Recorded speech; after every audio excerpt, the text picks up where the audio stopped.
Hey guys, welcome to the first video of the day.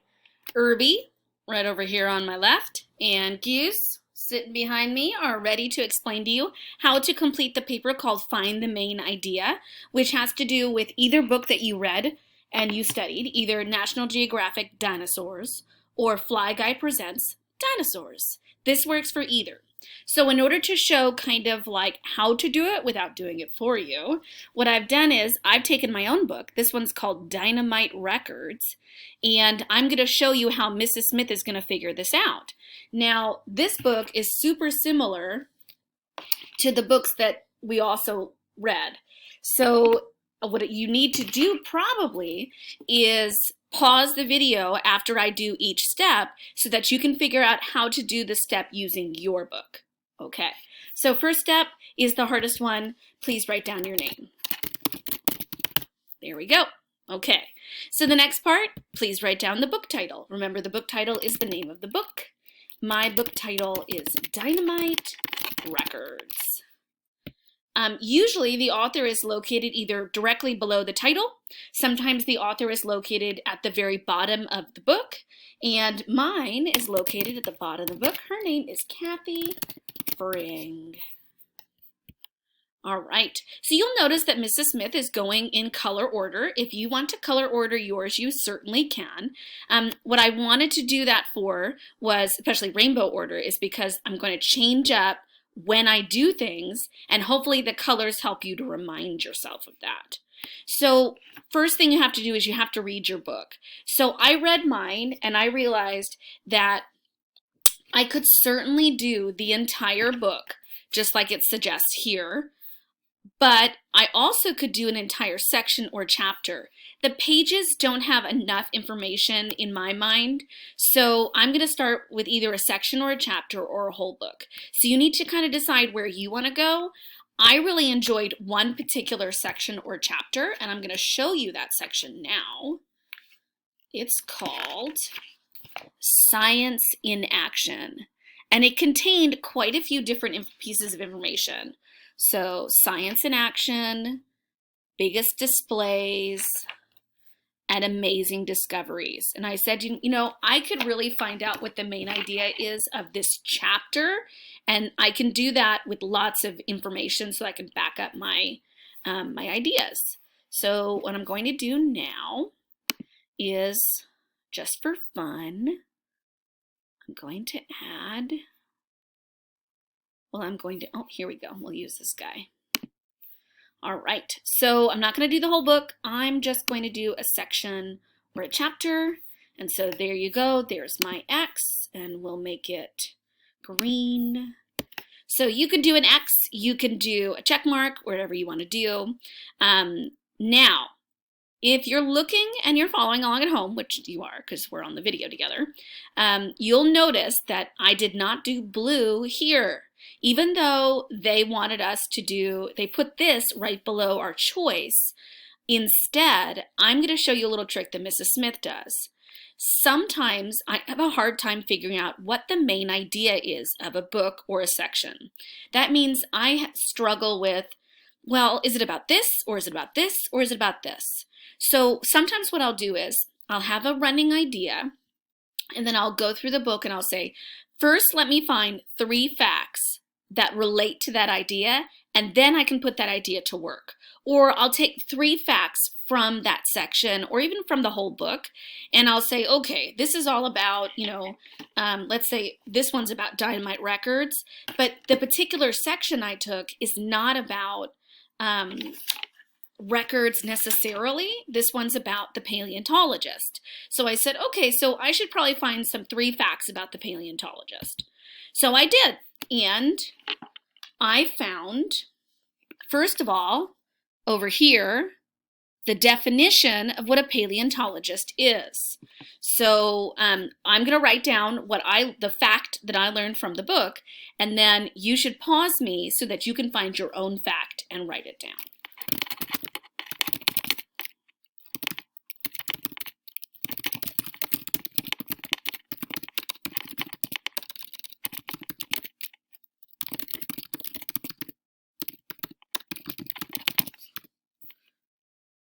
Now,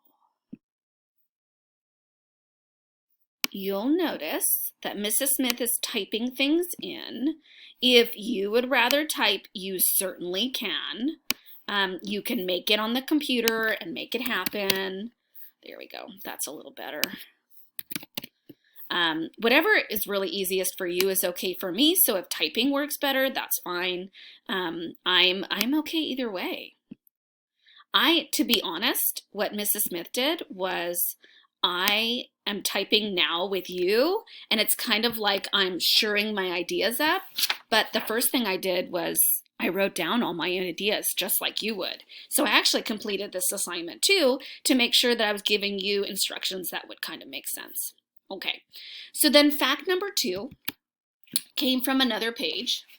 Came from the next page. And it spoke about one of the first fossils that paleontologists ever discussed. And so this is what they said.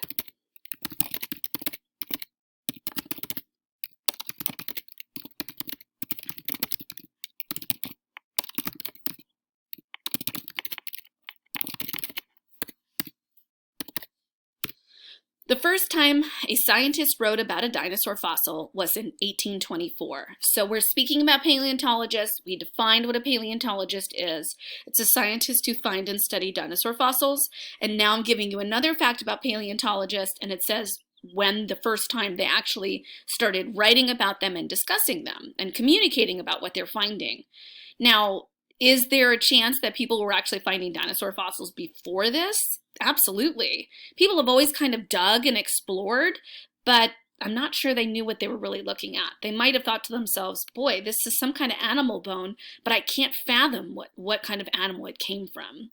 It wasn't until people were able to take all of those bones and put them together with what we know about animals and skeletons in order to create this image of how big dinosaurs really were, and that this, for instance, vertebra, the bones in the back of your neck all the way down your back, look very similar in all different kinds of vertebrates or animals that have vertebra.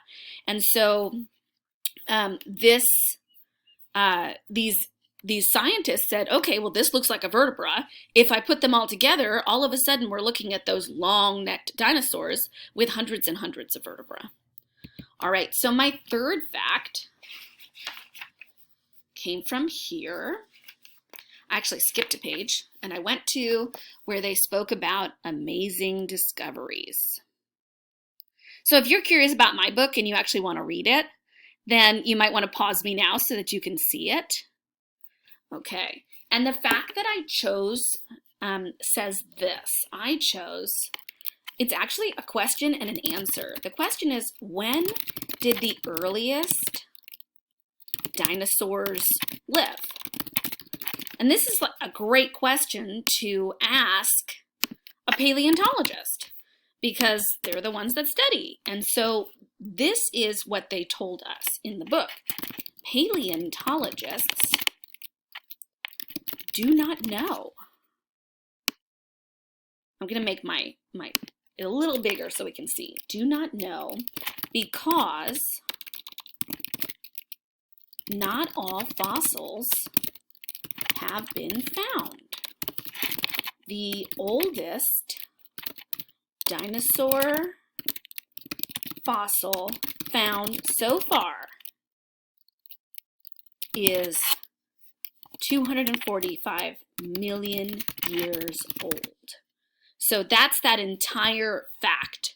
So it tells us a little bit more about these dinosaurs, that paleontologists have a lot of information about dinosaurs, but they don't have all the answers. And so paleontologists are still learning even today, and they're still trying to find new discoveries today. So don't worry, guys. If you want to be a paleontologist, there will still be lots to discover when you get old enough to go out there and search. All right, so now I take all this information, and this is the hard part, parents. They may not be able to do this on their own. You're going to have to synthesize. So with what happens here, this is what I would do if it was my child. I would point out important words that are consistently used. So for instance, we're talking about paleontologists. We're talking about them as scientists. We're talking about the first fossil. And over here, we spoke about the oldest dinosaur fossil. So we kind of have to put together these three ideas. So this is what I came up with. First, we're going to start with who we're talking about. We're talking about paleontologists. And we know that they do what? They study dinosaur science. Okay? Now, what do we know about them? We know that they have studied, or actually I want to start again. I want to say the scientists have studied fossils for many years. And we know that because the first fossil was discovered and spoken about in 1824. Now, the last part is that there is still a lot more to explore. And we know that because of the last fact. And the last fact tells us that we don't know when the oldest dinosaurs lived. Right now, all the science points to 245 million years ago, but that might not be the final answer there. So it's important that we acknowledge that paleontologists are still learning. Okay, so remember, this is from my book, so I want you to try to do this using your book because I didn't put this book on there and I'd like you to try on your own. If you struggle, it's okay to stick to the facts and then just repeat them up here because that's pretty much what Mrs. Smith did. She just tried to use other language and other words. So good luck, and I hope you enjoy, and Dinosaur Week is in full steam, guys.